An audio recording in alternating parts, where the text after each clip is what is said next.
어제 뭐 보셨어요? 넷플릭스 흑백 요리사 시즌2에서 최강록 셰프가 결승 미션 주제인 오직 나를 위한 단 하나의 요리를 소개하면서 이렇게 운을 띄웠죠. 저는 조림 인간입니다.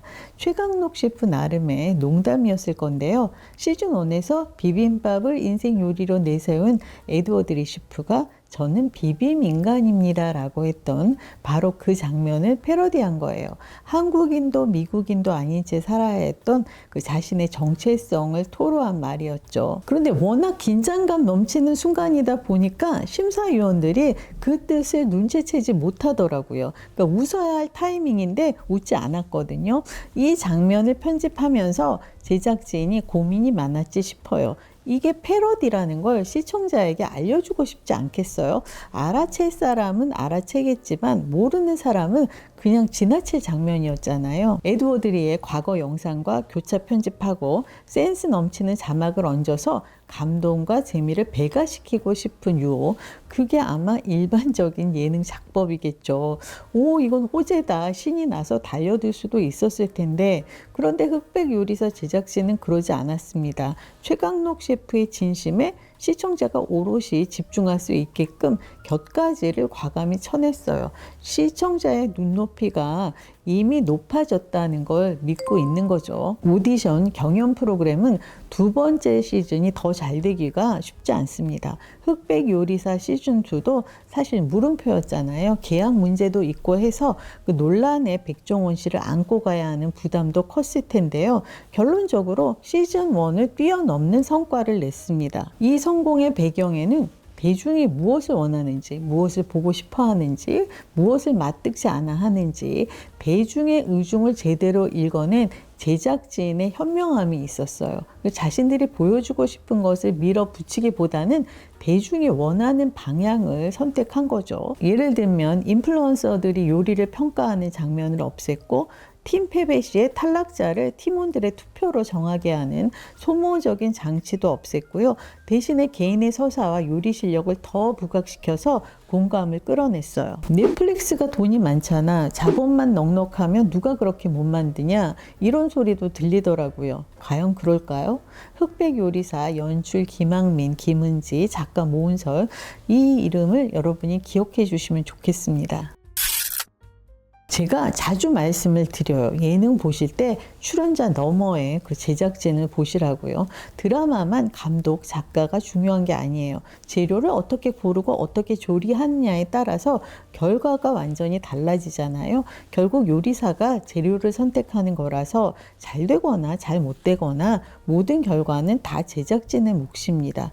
같은 맥락에서 제가 요즘 권하는 프로그램이 있어요. MBC 극한84입니다. 그렇게까지 큰 돈을 들인 것으로는 보이지 않는데 물론 해외에서 진행한 로드 버라이어티니까 제작비가 솔찬히 들기는 했겠죠. 아마 제작진이 PPL 구하느라 고생이 아주 많았을 거예요. 하지만 감동은 흑백 요리사보다 덜하지 않았습니다. 기안84C가 2023년 나 혼자 산다에서 42.19km 풀코스 마라톤 완주에 성공했고 태어난 김에 세계 일주가 아주 좋은 반응을 얻으면서 그의 MBC 연예 대상에서 대상까지 받았습니다. 비연예인 최초의 대상 수상이라고들 했지만 기안84C 이제 대체 불가능한 그 독보적인 정체성을 가진 예능인 아닌가요? 그 이후에도 2023년에 뉴욕 마라톤을 완주하는 등 꾸준히 도전을 이어왔고 극한84는 바로 이 마라톤 도전을 본격적으로 담은 기획이에요. 이번에는 혼자가 아니라 크루장이 되어서 동료들을 이끕니다. 그리고 이건 극한 마라톤이에요. 아프리카 트레일 마라톤, 프랑스 메동 마라톤, 그리고 북극 폴라서클 마라톤에 도전하는 과정을 담았는데요. 이 프로그램의 앞권은 단연 권하운이라는 보석의 발견인이에요. 체육인이 아닌 배우 권하운 씨, 연예계 마라톤 1위 기록 보유자라는데 아프리카 경기에서 2위를 차지하더니 매독에서는 기록 욕심을 내려놓고 아이돌 그룹 빌리의 츠키 씨와 이은지 씨의 페이스메이커를 자처하더라고요. 앞서 경기에서 2위를 했으니까 1위에 욕심을 낼 만도 하잖아요. 그런데 페이스메이커를 하다니 대단하죠. 그리고 폴라서클 북극 마라톤에서는 1위를 노리는데, 하지만 아이젠이 부실해서 자신감을 잃기도 했고, 아무래도 이게 빙하 구간에서 다리에 힘이 많이 들어갔을 거잖아요. 그래서 이제 자꾸 다리에 쥐가 나는 거예요. 걷기는커녕 설 수도 없을 지경일 텐데 그 다리로 기다시피 해서 결국에는 완주를 해냅니다. 놀랍게도 결과는 5위였어요. 제가 이렇게 간단히 말씀드려서 그런데 이 장면은 꼭 보셔야 합니다. 감동의 드라마 한 편이거든요. 시청률도 2회 2.7로 출발했는데 9회에 4.6으로 뛰었습니다. 기안84, 권하운, 츠키, 이은지, 강남 단출한 구성으로 만들어낸 결과예요. 여느 예능이라면 한 경기에 대여섯 명 이상을 때려 부었지 싶거든요. 마라톤이다 보니까 그림이 심심할 수 있잖아요. 그러니까 화려하게 구성을 해서 머릿수로라도 채우자, 이런 생각을 할 법도 한데 결단력 있게 소수 정예로 최고의 성과를 낸 거죠. 애초 멤버에는 추성훈 씨가 있었어요. 그런데 부상을 당해서 참가를 못하게 됩니다. 제 생각으로는 제작진은 아쉬울 수도 있지만 추성훈 씨의 불참이 신의 한 수가 됐다고 봐요. 이를테면 장을 볼 때 굴소스도 같이 주문했어요. 굴소스를 넣으면 요리 실력이 다소 부족하더라도 어느 정도 맛을 내주잖아요, 굴소스가. 그런데 앞불싸 굴소스가 배달이 안 된 거예요. 어떻게 됐을까요? 결론적으로는 재료 본연의 맛을 잘 살린 요리가 된 거죠. 제가 왜 이런 생각을 하느냐. 지난 13일 JTBC 당일 배송 우리 집에 추성훈 씨가 초대 손님으로 왔어요. 그런데 배우 김성령 씨를 아예 모른대요. 장영란 씨조차 모른다고 합니다. 2008년 MBC 황금어장 무릎팍 도사로 예능을 시작해서 KBS 슈퍼맨이 돌아왔다를 비롯해서 고정 출연만 해도 10편이 넘습니다. 그럼에도 우리나라 TV를 안 봐서 모른대요. 아니, TV 안 보는 사람이 TV 예능을 왜 하는 거예요?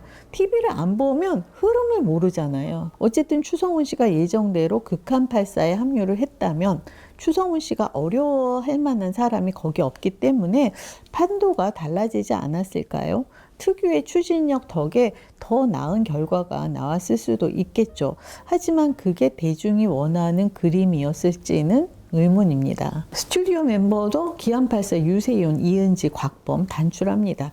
되게 관찰 카메라 형식일 때 스튜디오에서 뭐 잘했다, 뭐 잘못했다 훈수를 두곤 하는데 한마음 한뜻으로 격려하고 응원하는 분위기여서 좋아요. 프로그램이 전반적으로 부정적인 기운, 갈등 요소가 없어요. 모든 예능 제작진들이 화려한 그림 뒤에서 고생들을 하겠지만 이 프로그램의 경우 어마어마한 수준의 생고생 기획이겠더라고요. 이번 북극 경기 때 권하운 씨를 맡은 VJ가 전직 마라토너라고 하던데 이 카메라를 들고 같이 내내 뛰어야 하니 얼마나 힘들겠어요. 극한84 제작진도 여러분 꼭 기억해 주세요. 제가 지난번에 텔레비평에서 추천한 MBC 신인 감독 김연경, MBN 퍼즐 트립, SBS 꼬리에 꼬리를 무는 그날 이야기, 72정은 응답하라, 이 세 편이 이달의 PD상을 수상했어요. 흑백 요리사 2의 수상은 물론이고요. 극한84도 완성도도 높고 재미와 감동을 다 갖춘지라 뭔가 상을 받지 않을까 기대해 봅니다.